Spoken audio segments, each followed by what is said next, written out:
The void hummed, a silent symphony of cosmic radiation and gravitational waves. For the KRYLL collective, this sector of space was considered charted, predictable, and utterly unremarkable. That was, until the anomaly registered that a blip, almost imperceptible, dismissed initially as a solar flare or a rogue asteroid reflecting stray light. The KRYLL, a species evolved from deep-sea bioluminescent organisms, relied heavily on sophisticated sensor arrays that painted a vibrant picture of the surrounding cosmos. This anomaly, however, defied easy categorization. It wasn't emitting the predictable energy signatures of natural phenomena. As the cycles passed, the anomaly grew stronger, its trajectory becoming increasingly clear. IT was moving deliberately and rapidly towards KRYLL-controlled space. Dismissals turned into hushed discussions, then into urgent briefings. The sensor readings remained baffling. The object possessed a unique energy profile, unlike anything the KRYLL had ever encountered. Was it a previously unknown alien species, a weapon of unimaginable power, or something else entirely? The KRYLL High Command, a council of the oldest and most experienced collective minds, initiated a series of escalating protocols. Defensive fleets were repositioned, sensor ranges were amplified, and communication channels were opened, broadcasting a universal greeting in a multitude of languages. Still, the unknown vessel remained silent, its approach unwavering. Doubt began to creep into the KRYLL's collective consciousness. They were a species renowned for their meticulous planning and calculated responses. Yet, here they were, facing an enigma that defied all logic and prediction. The tension was palpable, a silent hum of anxiety that resonated through the KRYLL's interconnected neural network. The anomaly was no longer just a blip on a screen. It was a looming question mark, a threat to their carefully constructed reality. The KRYLL prepared for first contact, bracing themselves for the unknown, the potentially dangerous, and the undeniably unsettling. The hum grew louder, closer, a prelude to a revelation that would forever alter their understanding of the universe. The KRYLL High Command Chamber pulsed with a nervous energy. The holographic projection at its center displayed the approaching anomaly, now resolved into a series of complex geometric shapes. Its speed was alarming, its trajectory unwavering.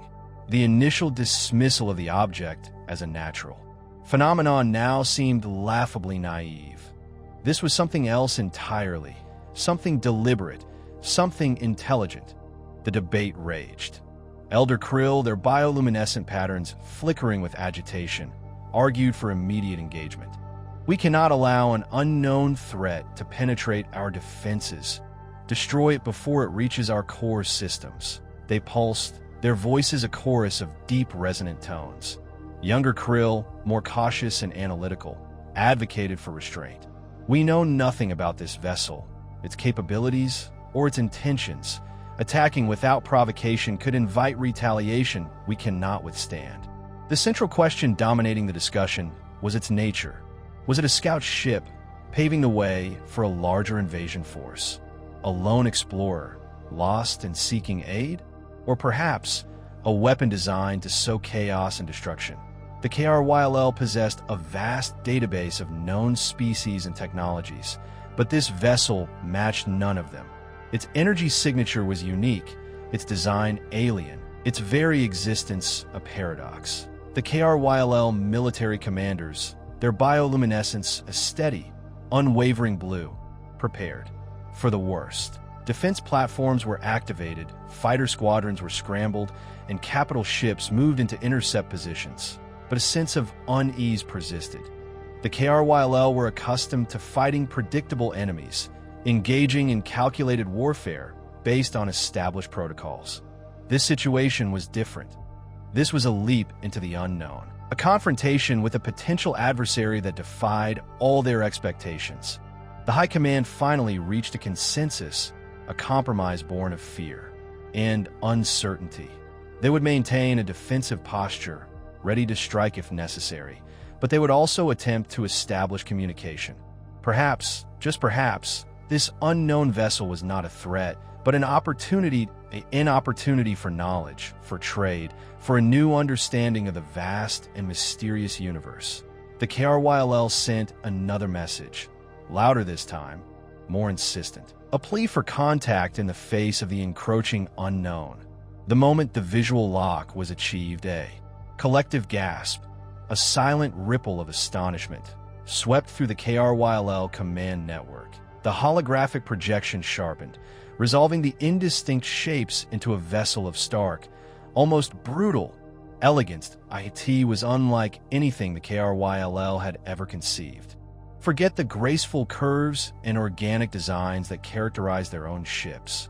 This vessel was all sharp angles, flat surfaces, and exposed weaponry. It resembled a predator, all teeth and claws, poised to strike. Its hull was a dark, matte gray, absorbing light rather than reflecting it, making it seem to vanish against the backdrop of space. Analyze the design. Pulse Commander Ryla, her bioluminescence flashing with urgency. Identify its purpose, its capabilities. The KRYLL's analytical engines whirred, sifting through centuries of data, comparing the vessel's design to every known blueprint, every recorded image, every theoretical model. The results were consistently negative. It was as if the ship had materialized from thin air, a complete anomaly in the established order of the universe. The energy signature emanating from the vessel was equally perplexing. It was a complex weave of frequencies, some familiar, others utterly unknown. There were traces of powerful energy sources, suggesting advanced propulsion systems and formidable weaponry. But there were also subtler signatures, hinting at sophisticated sensor arrays, advanced communication systems, and perhaps even artificial intelligence. The KRYLL focused their scanning beams, attempting to penetrate the vessel's defenses, but the ship seemed to be shrouded in a layer of energy, deflecting their probes, scrambling their signals. It was as if the vessel was deliberately concealing itself, revealing only what it wanted them to see. Despite the lack of concrete data, one thing was becoming increasingly clear. This was not a simple scout ship or a lost explorer. This was a warship designed for combat, bristling with power, and it was heading straight for them. The KRYLL, despite their advanced technology and vast empire, felt a primal fear grip their collective consciousness. They were facing something truly unknown, something potentially devastating. The universe, once predictable and orderly, had suddenly become a much more dangerous place. The breakthrough came unexpectedly from the archives. A junior data analyst, barely out of her larval stage, stumbled upon a fragmented data cache, a relic from a long-forgotten expedition to a distant, unexplored galaxy. The data was corrupted, incomplete, but contained tantalizing glimpses of a species known only as humans.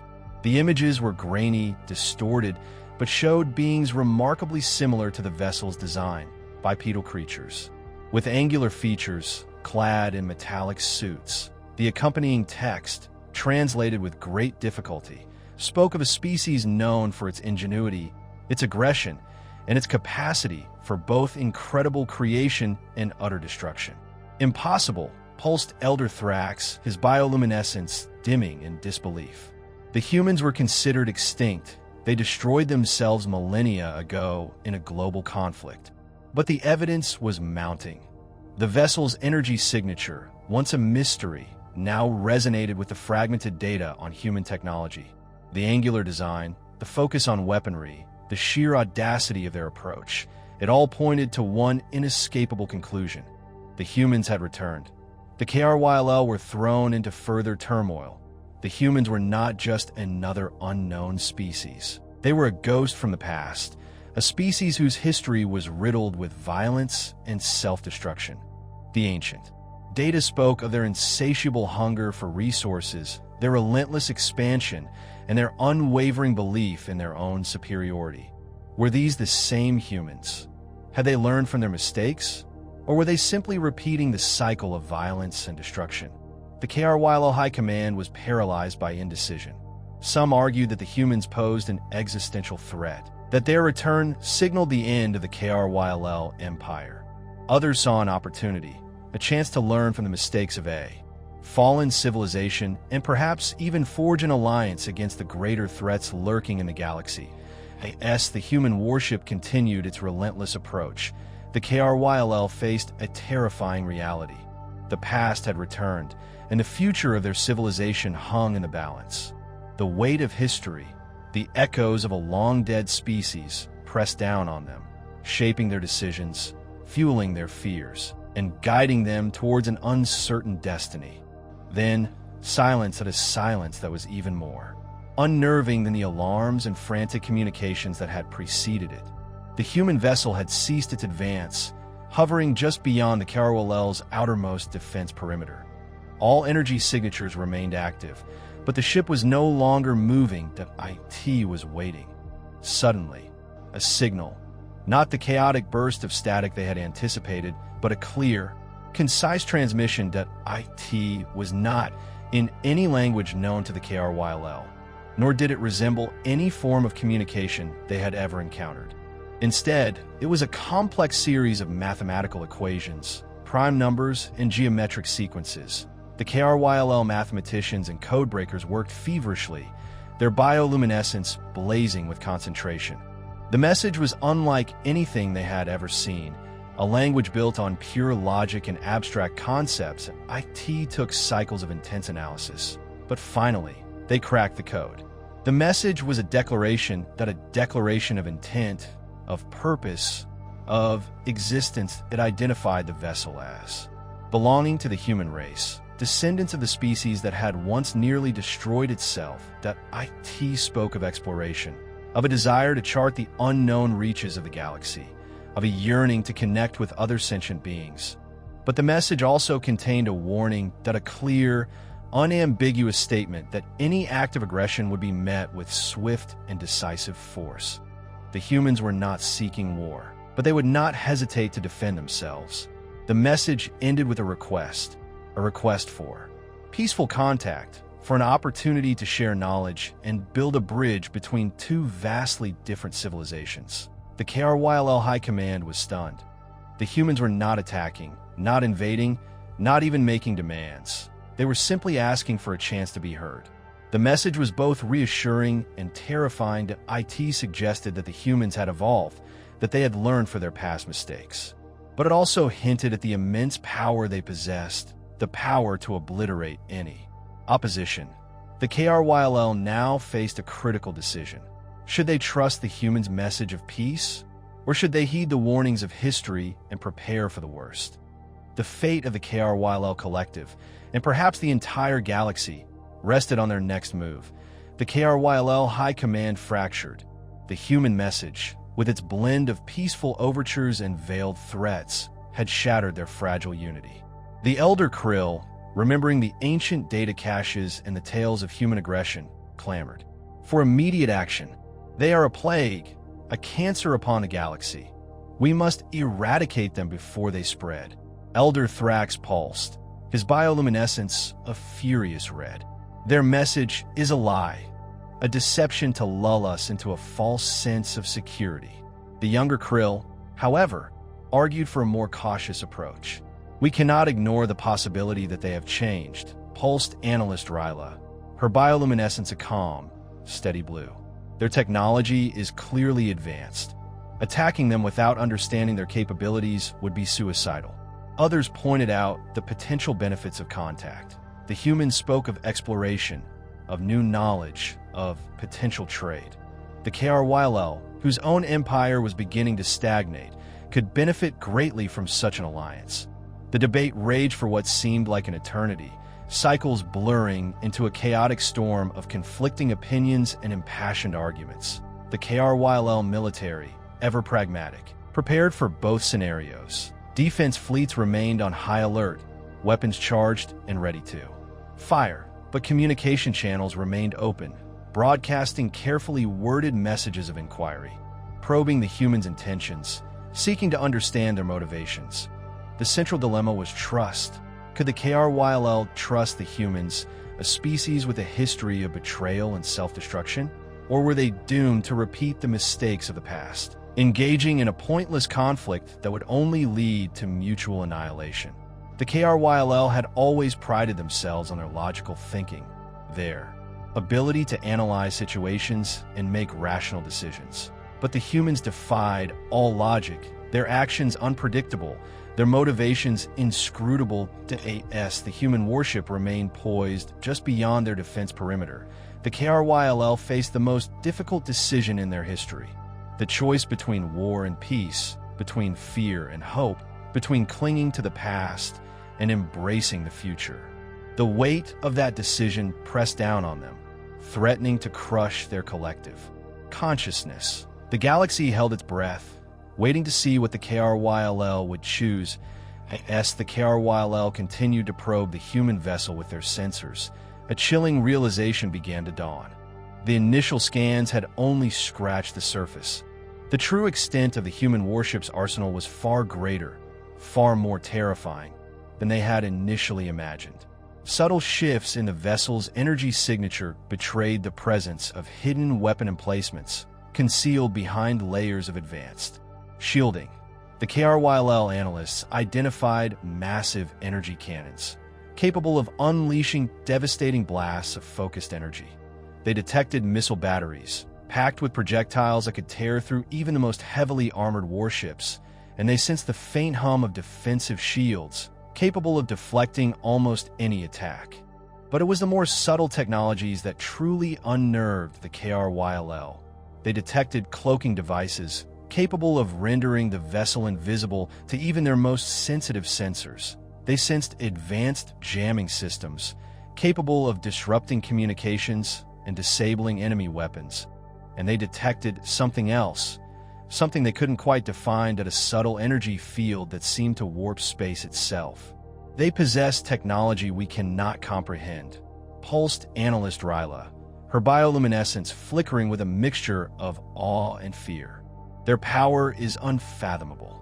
The realization sent a wave of panic through the KRYLL command network. They had been so focused on the humans' past, on their history of violence and self-destruction, that they had underestimated their present capabilities.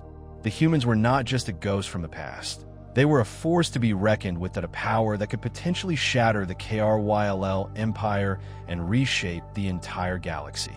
The elders, who had advocated for immediate attack, began to waver.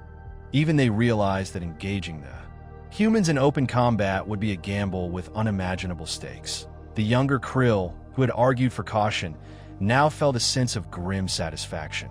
Their prudence had been vindicated, but the situation remained precarious. The humans were still an unknown quantity. Their intentions remained unclear, and the KRYLL were still facing the most difficult decision in their history. The revelation of the human warship's true power only intensified the pressure, amplifying the fear and uncertainty that gripped the KRYLL High Command. The galaxy waited breathless as the KRYLL prepared to make their choice. With the KRYLL High Command paralyzed by indecision, the human vessel took the initiative.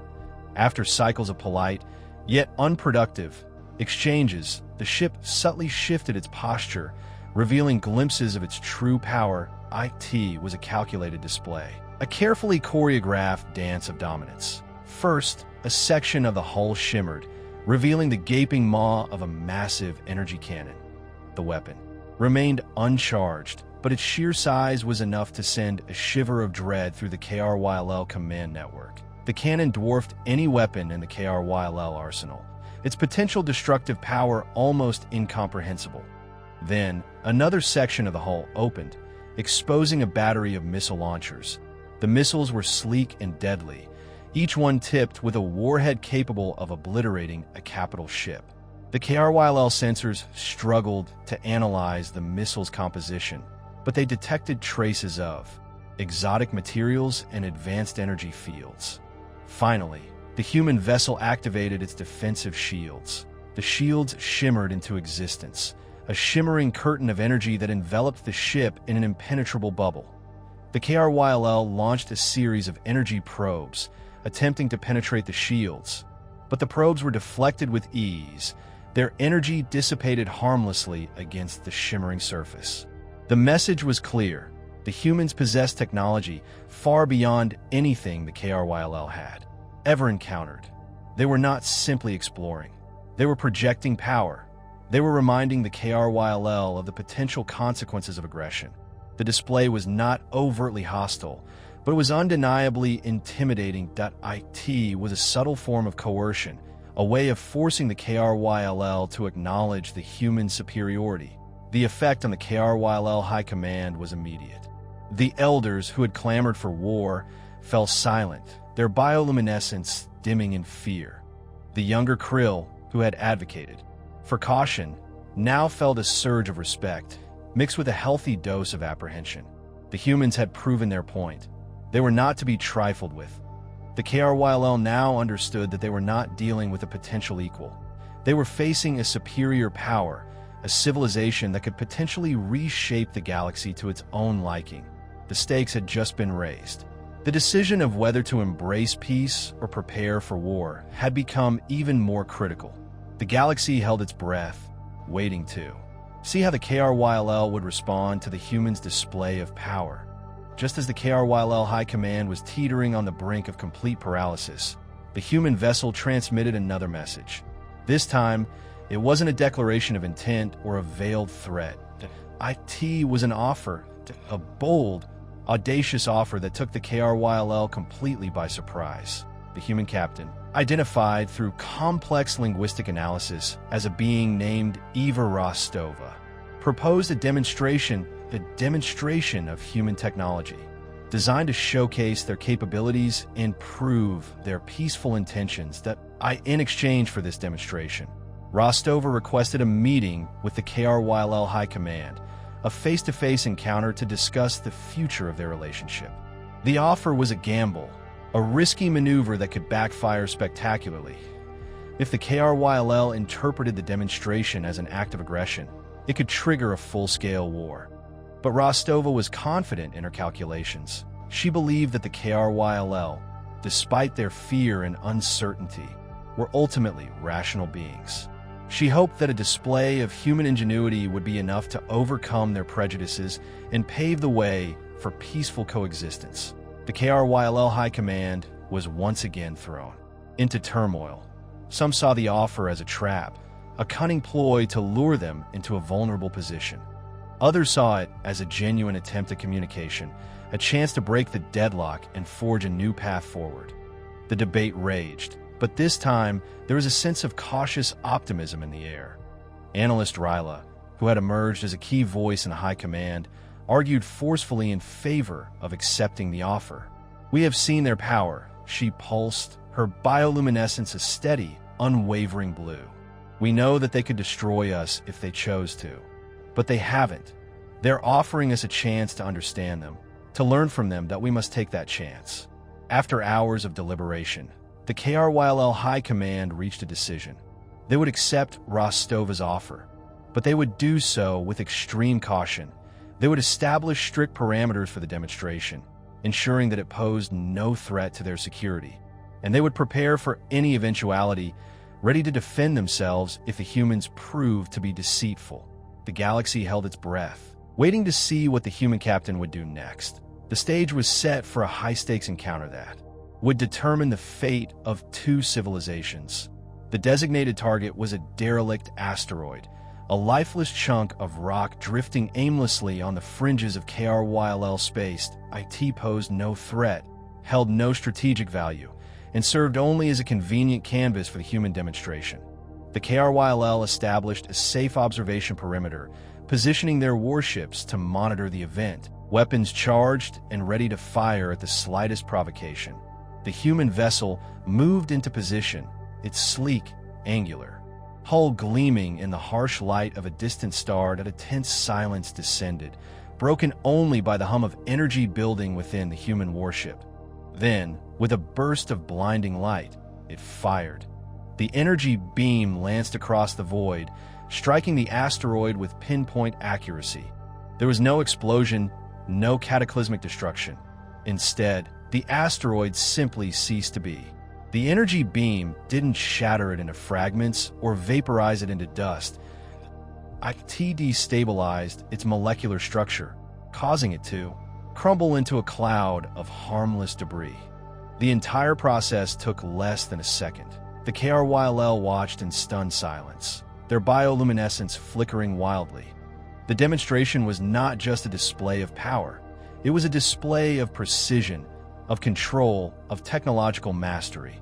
The humans had not simply destroyed the asteroid, they had dismantled it, atom by atom, without causing any collateral damage. The KRYLL analysts struggled to comprehend the physics behind the demonstration. The energy beam was unlike anything they had ever seen, a weapon that could erase matter from existence without releasing a single erg of harmful radiation. IT was a weapon that defied all their understanding of the universe. The effect on the KRYLL High Command was profound. The demonstration had shattered their remaining doubts about human power. They were no longer just fearful. They were awestruck. They were witnessing a level of technological advancement that dwarfed their own, a level that bordered on the miraculous. The elders who had initially advocated for immediate eradication now spoke of the humans with a hushed reverence. The younger Krill, who had argued for caution, felt a surge of excitement, mixed with a sense of humility. The humans had proven their point. They were not just a threat. They were an opportunity and a chance to learn, to grow, to expand their understanding of the universe. The demonstration had shifted the balance of power. The KRYLL were no longer in control. They were at the mercy of the humans, dependent on their goodwill and eager to learn their secrets. The galaxy held its breath, waiting to see what would happen next. The neutral space station, a relic of long-dead civilization, orbited a distant, unremarkable star. IT was a desolate place, a testament to the fleeting nature of empires and the enduring power of the cosmos. But on this day, it was the center of the galaxy, the stage for a meeting that could determine the fate of two vastly different species. Captain Eva Rostova, clad in a sleek, black uniform, stood at the head of the human delegation. Her face was calm, her eyes steady, but beneath the surface, she was keenly aware of the risks.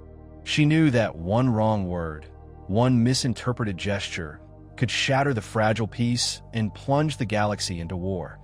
Across from her stood Elder Thrax, the leader of the KRYLL delegation. His bioluminescence was a subdued, cautious blue, reflecting his apprehension and uncertainty. He was surrounded by his advisors, each one a master of strategy, diplomacy, and deception. The air in the conference room was thick with tension. Every word, every gesture was carefully scrutinized, analyzed, and interpreted. The humans in the KRYLL were separated by more than just physical distance. They were separated by millennia of evolution, by vastly different cultures, and by a fundamental misunderstanding of each other's motivations. Rostova began the meeting with a formal greeting, speaking in the KRYLL's complex mathematical language. She reiterated the human desire for peaceful coexistence, emphasizing their willingness to share knowledge and technology. She acknowledged the KRYLL's concerns about human aggression, but assured them that the human race had learned from its past mistakes. Elder Thrax responded with cautious skepticism. He questioned Rostova about the humans' intentions, probing for any signs of deceit or hidden agendas. He spoke of the KRYLL's long history, their vast empire, and their unwavering commitment to peace and stability. But Rostova sensed a deep-seated fear beneath his words, a fear that the humans posed a threat to the KRYLL's way of life. The initial discussions were slow and unproductive. The humans and the KRYLL struggled to find common ground, their vastly different perspectives clouding their judgment. But Rostova remained patient, determined to break down the barriers of mistrust and pave the way for a new era of cooperation. She knew that the future of the galaxy depended on it. The summit had begun, but the outcome remained uncertain. The fate of two civilizations hung in the balance, dependent on the ability of these two leaders to overcome their differences and find a path towards peace. Realizing that direct negotiations were proving fruitless, Captain Rostova shifted her approach. She initiated a cultural exchange, a sharing of histories, beliefs, and values. She understood that the KRYL's fear stemmed from a fundamental misunderstanding of humanity, a misunderstanding fueled by ancient data and distorted perceptions. Rostova began by describing the human concept of art, explaining how humans express their emotions and experiences through music, painting, and storytelling. The KRYL, who valued logic and efficiency above all else, found the concept baffling. They struggled to understand why humans would waste time and resources on activities that served no practical purpose.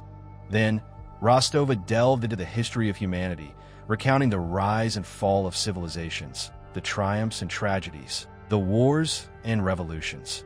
She spoke of the human capacity for both great good and unspeakable evil, acknowledging their past mistakes and emphasizing their determination to learn from them. The KRYL delegation listened with rapt attention, their bioluminescence flickering with curiosity and disbelief.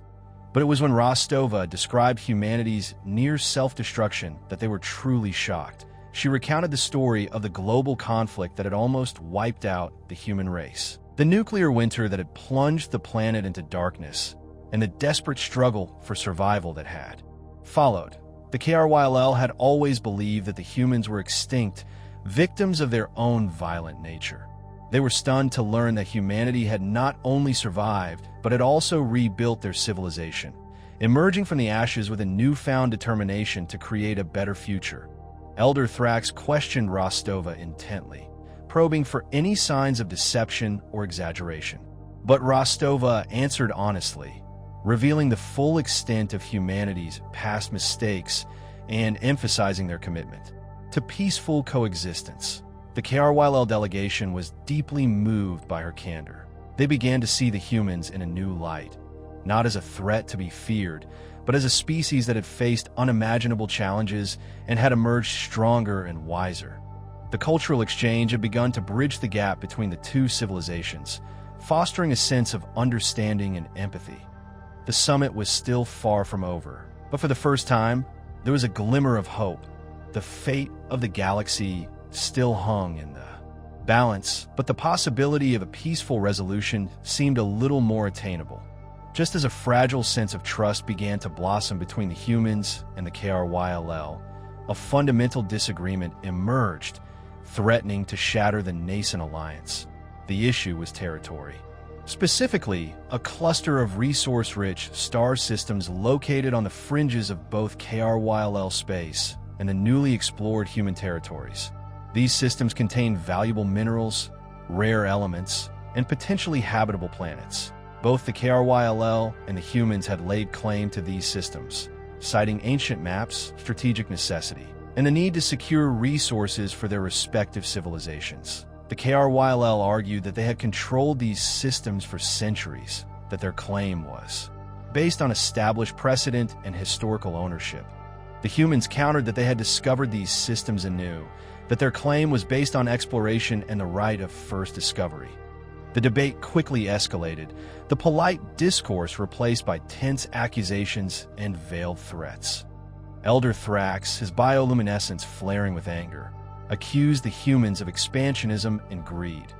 Captain Rostova, her face hardening, defended humanity's right to explore and claim new territories. The cultural exchange was forgotten, replaced by the age-old conflict over resources and power. The situation was further complicated by the fact that both the KRYL and the humans desperately needed these resources. The KRYL Empire was facing an energy crisis, their traditional power sources dwindling. The humans, still rebuilding from their near self-destruction, needed resources to fuel their expansion and secure their future. Neither side was willing to back down. The KRYL saw the human claim as a challenge to their authority, a threat to their empire. The humans saw the KRYL resistance as an attempt to stifle their growth, to confine them to a small corner of the galaxy. The summit had reached a critical impasse. The fate of the two civilizations once again hung in the balance. The possibility of war loomed large, threatening to erase the progress that had been made. The galaxy held its breath, waiting to see if the humans and the KRYL could find a way to resolve their territorial dispute peacefully, or if they were doomed to repeat the mistakes of the past, faced with a seemingly insurmountable impasse. Captain Rostova made a bold and unexpected move. She offered the KRYLL a gift. Not a symbolic trinket or a hollow promise, but a tangible solution to their most pressing problem, their energy crisis. "We understand your need for resources," Rostova stated, her voice calm and measured. "And we recognize that our claim to these star systems present a challenge to your sovereignty. Therefore, we offer you a technology that will alleviate your energy crisis and render these territorial disputes irrelevant." She then proceeded to describe a revolutionary energy technology developed by the humans, a method of harnessing zero-point energy, a limitless source of clean and sustainable power. The technology was complex, requiring significant investment and expertise to implement, but its potential was immense that IT could transform the KRYLL empire, freeing them from their dependence on dwindling resources and ushering in an era of unprecedented prosperity. The KRYLL delegation was stunned.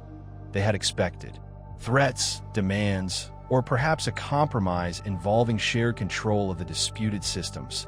They had never anticipated such a generous offer. Elder Thrax, his bioluminescence flickering with disbelief, questioned Rostova about the technology, probing for any hidden catches or ulterior motives. "Why would you offer us such a valuable gift?" he asked, his voice tinged with suspicion. "What do you expect in return?" Rostova answered honestly. "We offer this technology as a gesture of goodwill, as a sign of our commitment to peaceful coexistence, that we believe that by helping you solve your energy crisis, we can eliminate the root cause of our territorial dispute and pave the way for a lasting alliance." The KRYLL delegation was deeply impressed by Rostova's sincerity and generosity. They understood that the human offer was not just a strategic maneuver.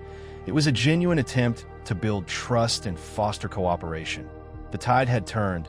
The territorial dispute, once a seemingly insurmountable obstacle, now seemed almost trivial in comparison to the potential benefits of human-KRYLL collaboration. The summit had reached a new turning point. The fate of the two civilizations still hung in the balance. But the possibility of a peaceful and prosperous future seemed more attainable than ever before. The galaxy watched with bated breath, waiting to see if the KRYLL would accept Rostova's gift and embrace the opportunity for a new era of intergalactic cooperation. As the KRYLL delegation processed Rostova's offer, a subtle shift occurred within their ranks. The younger members, particularly Analyst Ryla, began to openly express their support for the human alliance. They saw Rostova's generosity as a clear indication of humanity's good intentions, a sign that they were genuinely committed to peaceful coexistence. But there was another, more strategic reason for their growing trust.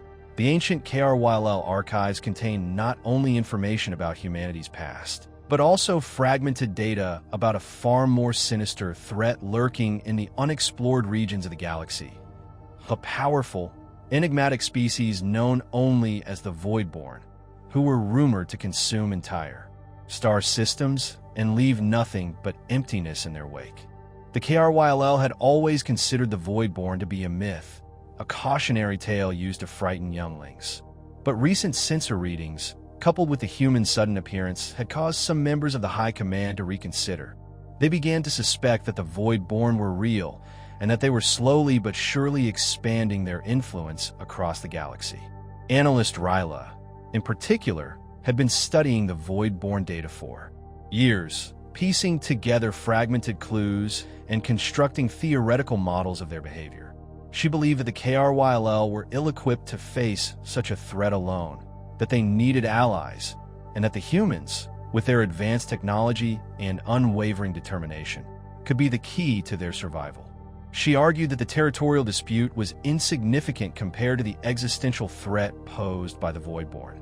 She urged the High Command to accept Rostova's offer and to forge a strong alliance with the humans, an alliance that could protect them from the horrors that lurked in the darkness. Her arguments resonated with some members of the delegation, particularly those who had long been skeptical of the KRYLL's isolationist policies. They began to see the humans not just as a potential ally, but as a necessary one, a shield against the encroaching darkness. The seeds of trust had been sown. The KRYLL were no longer just considering a peaceful resolution to their territorial dispute. They were contemplating a long-term alliance, a partnership that could reshape the fate of the galaxy. The decision now rested with Elder Thrax, the leader of the delegation, the one who held the power to either embrace the future or cling to the past.